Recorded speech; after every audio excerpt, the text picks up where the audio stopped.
நேத்து நான் நோம்பு திறந்துக்கிட்டே இருக்கும்போது சர்ப்ரைஸா டாடி வந்துட்டாங்க. ஸ்பெஷலா குனாஃபா வாங்கி தந்திருக்காங்க. என்னது குனாஃபாவா? மேலே சேமியாலாம் ஒட்டி வச்ச மாதிரி இருக்கு. ஆமா மம்மி, இதான் ப்ரான் குனாஃபா அண்ட் சிக்கன் குனாஃபா. இதை பாருங்க, ப்ரான்ல வால் எல்லாம் தெரியுது. ஐயோ, சேமியாலாம் உனக்கு பிடிக்காதே யாஸ்னா. சரி, அஃப்சா காட்டுக்கு கொடுத்துடலாம். இல்லையே, எனக்கு பிடிக்குமே, ரொம்ப பிடிக்குமே. அதுவும் இந்த சேமியால நல்ல கிறிஸ்பியா இருக்கு. நான் அதை சொன்னல உனக்கு சேமியா பிடிக்காதுன்ட்டு. இல்லை எனக்கு அந்த ப்ரான் தான் பிடிக்கல. நான் சிக்கன் குனாஃபா சாப்பிட்றேன். என்ன ருசி, சூப்பர். நான் சேமியா உப்புமா கிச்சடிலாம் பண்ணால் சாப்பிடவே மாட்டேன். இப்போ மட்டும் சாப்பிட்ற? Mummy, this is not only semiya, this is chicken kunafa.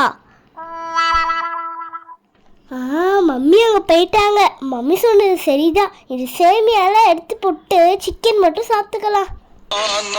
பறக்குது ஞானம் பறக்குது வாழ்க்கை சறுக்குனா